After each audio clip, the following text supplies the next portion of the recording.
Hi guys. Reading chapter 6 of The Lightning Thief. I become Supreme Lord of the Bathroom. Once I got over the fact that my Latin teacher was a horse, we had a nice tour, though I was careful not to walk behind him. I'd done pooper scooper patrol in the Macy's Thanksgiving Day Parade a few times, and I'm sorry I did not trust Charon's back end the way I trusted his front. It's funny. We passed the volleyball pit. Several of the campers nudged each other.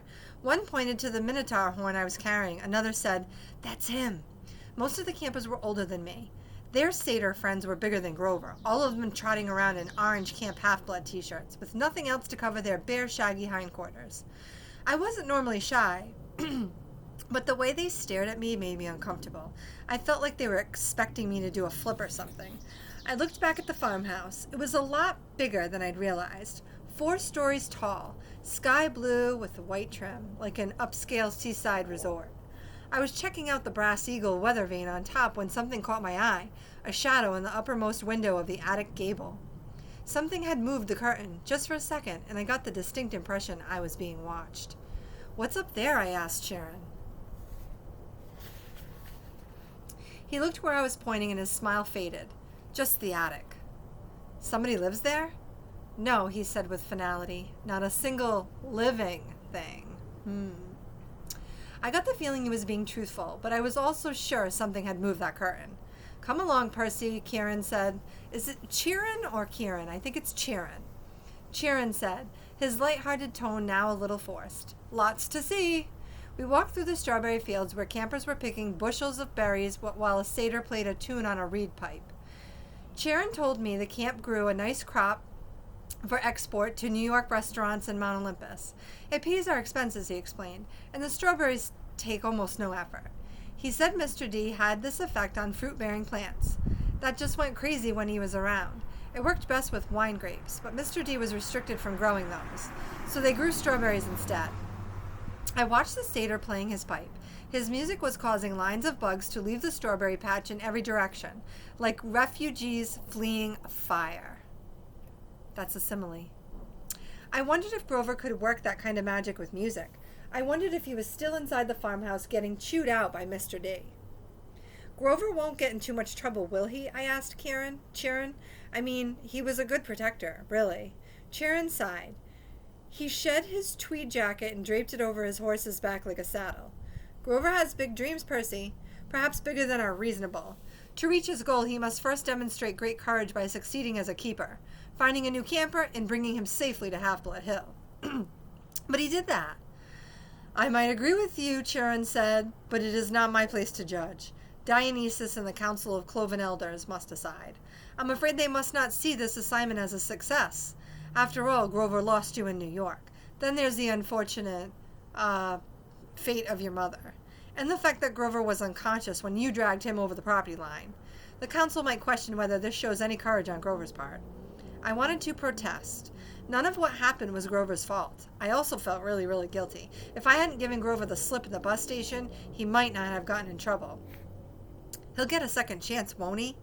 Chiron winced. "I'm afraid that was Grover's second chance, Percy. The council was not anxious to give him another, either, after what happened the first time, 5 years ago. Olympus knows. I advised him to wait longer before trying again. He's still so small for his age." "How old is he?" "Oh, 28. "What? And he's in 6th grade?" "Satyrs mature half as fast as humans, Percy. Grover has been the equivalent of a middle school student for the past 6 years. Interesting." "That's horrible." "Quite," Chiron agreed. "At any rate, Grover is a late bloomer, even by satyr standards, and not yet very accomplished at woodland magic. Alas, he was anxious to pursue his dream.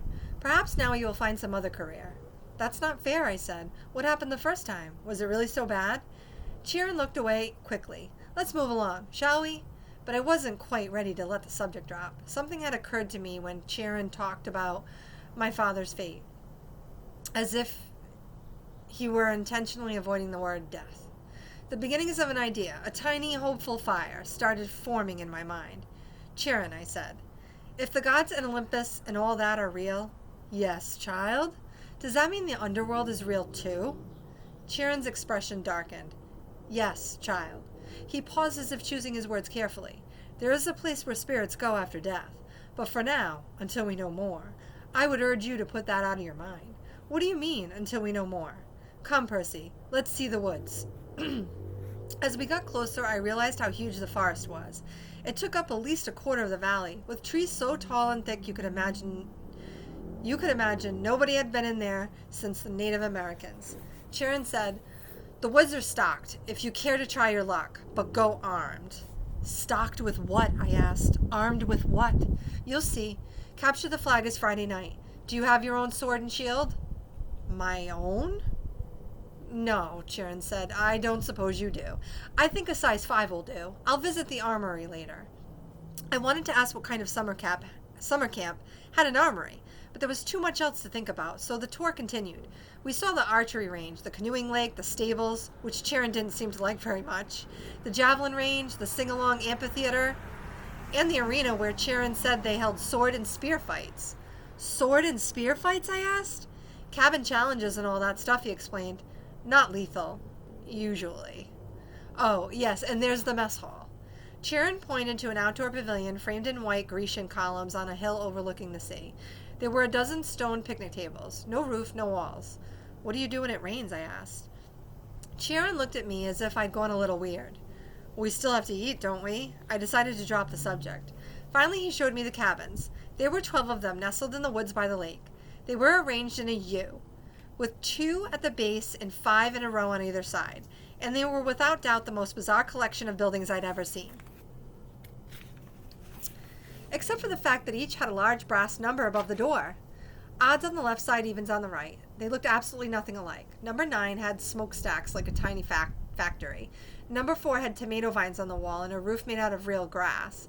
7 seemed to be made of solid gold, which seemed so much in the sunlight it was almost impossible to look at. They all faced a commons area about the size of a soccer field, dotted with Greek statues, fountains, flower beds, and a couple of basketball hoops, which were more my speed. In the center of the field was a huge stone-lined fire pit. Even though it was a warm afternoon, the hearth smoldered. A girl about 9 years old was tending the flames, poking the coals with a stick.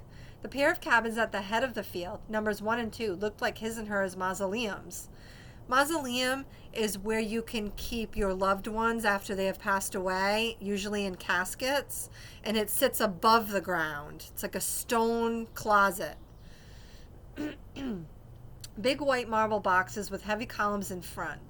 Cabin 1 was the biggest and bulkiest of the 12. Its polished bronze doors shimmered like a hologram, so that from different angles, lightning bolts seemed to streak across them. Cabin 2 was more graceful somehow, with slimmer columns garlanded with pomegranates and flowers. The walls were carved with images of peacocks. Zeus and Hera, I guessed? Correct, Chiron said. Their cabins look empty. Several of the cabins are. That's true. No one ever stays in 1 or 2. Okay, so each cabin had a different god, like a mascot. 12 cabins for the 12 Olympians. But why would some be empty? I stopped in front of the first cabin on the left, cabin 3. It wasn't high and mighty like cabin 1, but long and low and solid. The outer walls were rough gray stone studded with pieces of seashell and coral, as if the slabs had been honed straight from the bottom of the ocean floor. I peeked inside the open doorway and Chiron said, "Oh, I wouldn't do that." Before he could pull me back, I caught the salty scent of the interior like the wind on the shore at Montauk. The interior walls glowed like abalone. There were 6 empty bunk beds with silk sheets turned down, but there was no sign anyone had ever slept there. The place felt so sad and lonely, I was glad when Chiron put his hand on my shoulder and said, "Come along, Percy." Most of the other cabins were crowded with campers. Number 5 was bright red, a real nasty paint job as if the color had been splashed on buckets and fists. The roof was lined with barbed wire. A stuffed wild boar's head hung over the doorway and its eyes seemed to follow me. Inside I could see a bunch of mean-looking kids, both girls and boys, arm wrestling and arguing with each other while rock music blared. The loudest was a girl maybe, 13 or 14. She wore a size extra, extra, extra large Camp Half-Blood t-shirt under a camouflage jacket. She zeroed in on me and gave me an evil sneer.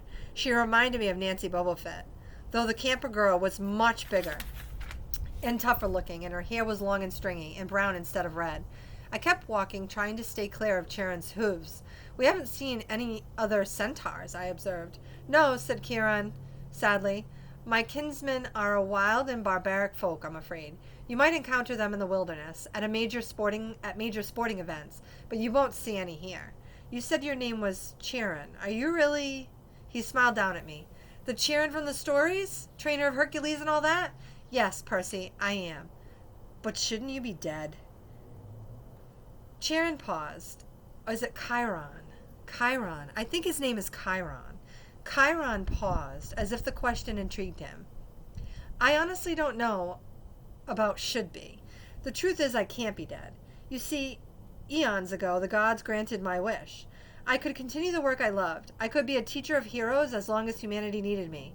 I gained much from that wish, and I gave up much. But I'm still here, so I can only assume I'm still needed. I thought about being a teacher for 3,000 years. It wouldn't have made my top 10 things to wish for list. Doesn't it ever get boring? No, he said. Horribly depressing at times, but never boring. Why depressing? Chiron seemed to turn hard of hearing again. Oh, look, he said. Annabeth is waiting for us. The blonde girl I'd met at the big house was reading a book in front of the last cabin on the left, number 11. When we reached her, she looked over me critically like she was thinking about how much I drooled.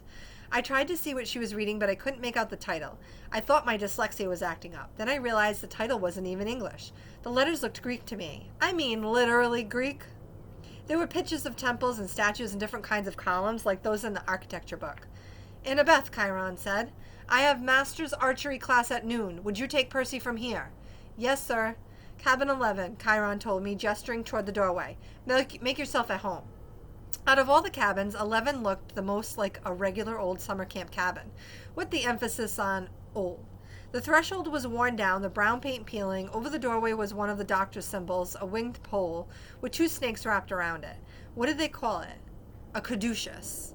Inside it was packed with people, both boys and girls, way more than the number of bunk beds. Sleeping bags were spread all over the floor.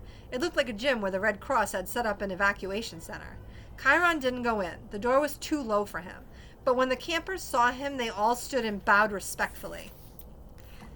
Hit on the next video for part